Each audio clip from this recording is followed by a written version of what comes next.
Now the news from Essex, Suffolk and Norfolk. Official figures out today show the problem of childhood obesity varies across the region. Efforts are now being made to encourage children to lead a healthier life. Great Yarmouth, one of the target areas for an initiative they call Change for Life. A suspicion here that many children are having too many chips and not enough fruit and veg.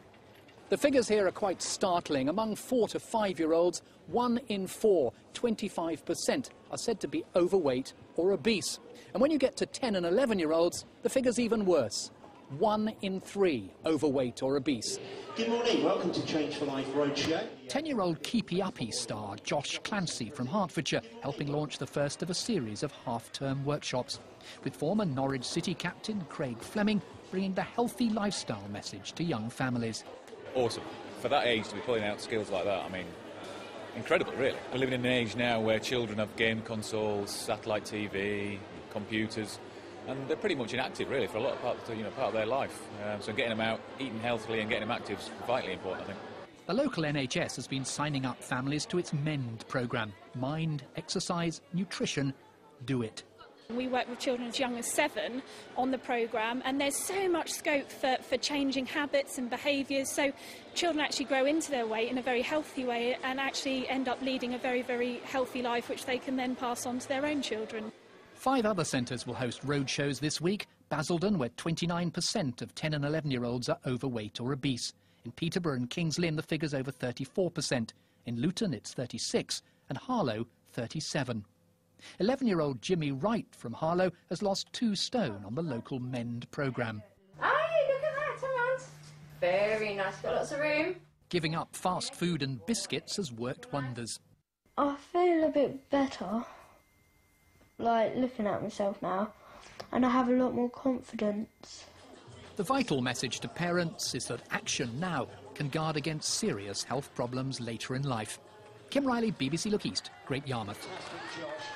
And there are more details about that scheme and tips for healthier living on the NHS website. It's at nhs.uk/changeforlife. An arrest warrant has been issued for a choirmaster from Norfolk who detectives want to interview about child sex offences. The last known address for Barry Brunton was London Road in Downham Market. During the 1970s, he worked as a choirmaster at a number of schools. A jury in Norwich has been told a TV presenter was stabbed in a shop in Norfolk after trying to calm down an abusive customer. Matt Pritchard, who makes programmes for MTV, was attacked at the Co-op in Toftwood in September. Mark Smith, who lives in Toftwood, is accused of wounding with intent.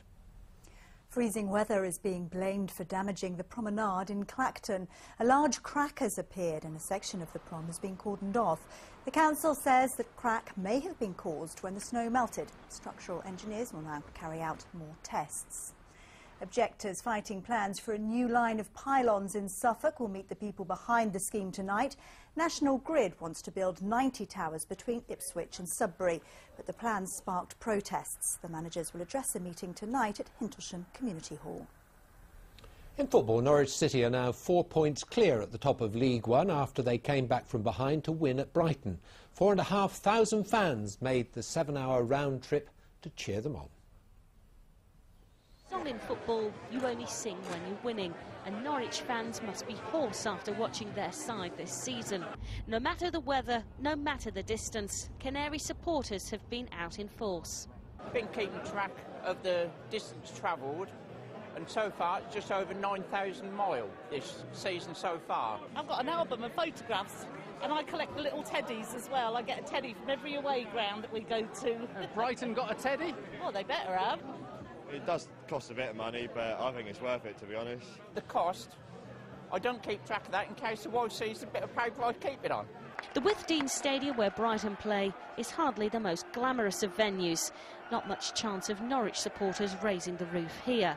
And after driving 168 miles just to get here, the scripts didn't read Brighton taking an early lead.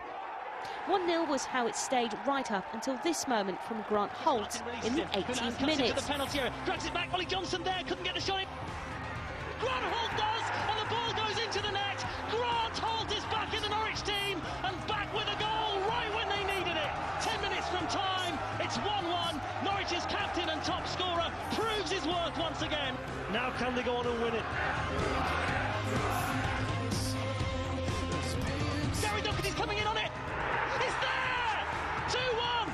Norwich City have turned the game round with 2 goals in the space of 4 minutes.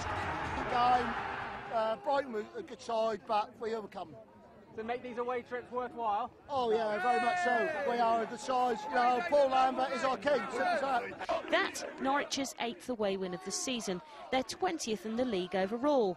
If they keep this up, a promotion party will soon be in full swing. Pam Melbourne, BBC Look East. Our other side chasing promotion from League One, Colchester United, had a frustrating day at bottom of the table Stockport. The U's threw away a 2-0 lead, but the game will be remembered as much for this howler that led to Colchester's opener. Expect to see that again on a Christmas DVD later this year. Colchester remain 4th. Southend, meanwhile, are now just 2 points from the bottom. 3 after drawing 1-1 at home to Tranmere. Scott Vernon scored Southend's goal from the penalty spot, but the visitors equalised just after half-time. Well, Ipswich didn't play this weekend, but have an important game tomorrow at Peterborough. Ipswich are just 1 point from the drop zone, and today they lost one of their strikers. John Stead has signed on loan for Championship rivals Coventry City.